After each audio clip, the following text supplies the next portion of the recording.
അസ്സലാമലൈക്കും. Hello guys, ഇന്ന് ഞാൻ വന്നിരിക്കുന്നത് വെജിറ്റബിൾ കുറുമ കേട്ടോ. ഇതാ ഗ്രീൻ പീസ് കൊണ്ടുവരാൻ പറഞ്ഞ കേട്ടോ കടല.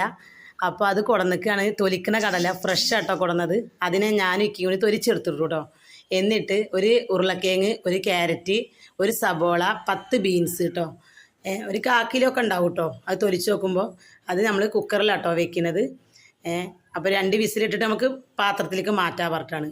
അപ്പോൾ ആണ് കടല അതിലിട്ട് ഈ കഷ്ണങ്ങളൊക്കെ ഇട്ടതിന് ശേഷം ഇഞ്ചിയും വെളുത്തുള്ളിയില്ലേ, ഒരു 3 അല്ലി വെളുത്തുള്ളിയും, ഒരു പീസ് ഇഞ്ചിയും, 2 പച്ചമുളക് കീറിയിട്ടു. ഇതൊക്കെ ഒന്ന് ചതച്ചെടുത്തു കേട്ടോ. ചതച്ചിട്ട് ഈ കുക്കറിൽ തന്നെ ഇട്ടു കേട്ടോ.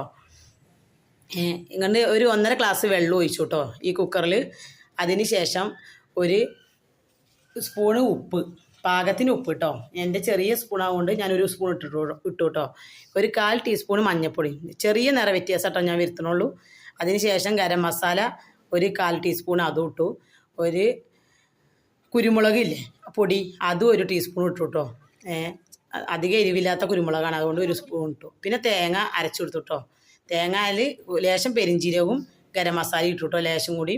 എന്നിട്ട് അത് അരച്ചെടുത്തിട്ട് നമ്മൾ പാത്രം മാറ്റി കേട്ടോ. പാത്രം മാറ്റിയിട്ട് ഇതിലോട്ട് ഒഴിച്ച് ഒന്ന് ചെറിയ തള വരുമ്പോൾ നമ്മൾ തേങ്ങ അതിലോട്ട് വീഴ്ത്തിയിട്ടോ. അപ്പോൾ അടിപൊളിയായിട്ടോ. നല്ല തിക്നെസ്സും ഉണ്ട്, ചപ്പാത്തിയിലേക്കും നൂലപ്പത്തക്കും ഒക്കെ കഴിക്കാം കേട്ടോ. പിന്നെ നമ്മൾ ലേശം അതിൻ്റെ വെള്ളം ഒഴിച്ച് തിളക്കരുത് കേട്ടോ, വല്ലാണ്ട് ചെറുതായി തിളച്ചു അപ്പോഴേക്കും. അപ്പോൾ കുരുമുളക് പൊടി കുറച്ചുകൂടി ഒഴിച്ചു. പിന്നെ അതിലോട്ട് കുറച്ച് ഗരം മസാല ഇട്ടു കേട്ടോ. പിന്നെ ഒരു പാന് വെച്ച് വെളിച്ചെണ്ണ ഒഴിച്ച് ചെറിയുള്ളി അരിഞ്ഞിട്ട് കറിവേപ്പില ഇട്ടു. ഇതിലോട്ട് ഒഴിച്ച് കുറച്ച് മല്ലിച്ചപ്പ് ഇട്ടു. അപ്പോൾ അടിപൊളി കറിയായി കേട്ടോ. നല്ല ടേസ്റ്റ് ഉണ്ടായിരുന്നു കേട്ടോ കഴിക്കുമ്പോൾ. നിങ്ങളൊന്ന് ഇതേമാതിരി ട്രൈ ചെയ്ത് നോക്കുക. ഇന്നത്തെ സ്പെഷ്യൽ ഇതാണ് കേട്ടോ, നൂലപ്പവും വെജിറ്റബിൾ കുറുമയും കുറച്ച് ഫ്രൂട്ട്സുകളൊക്കെ ഉണ്ട്.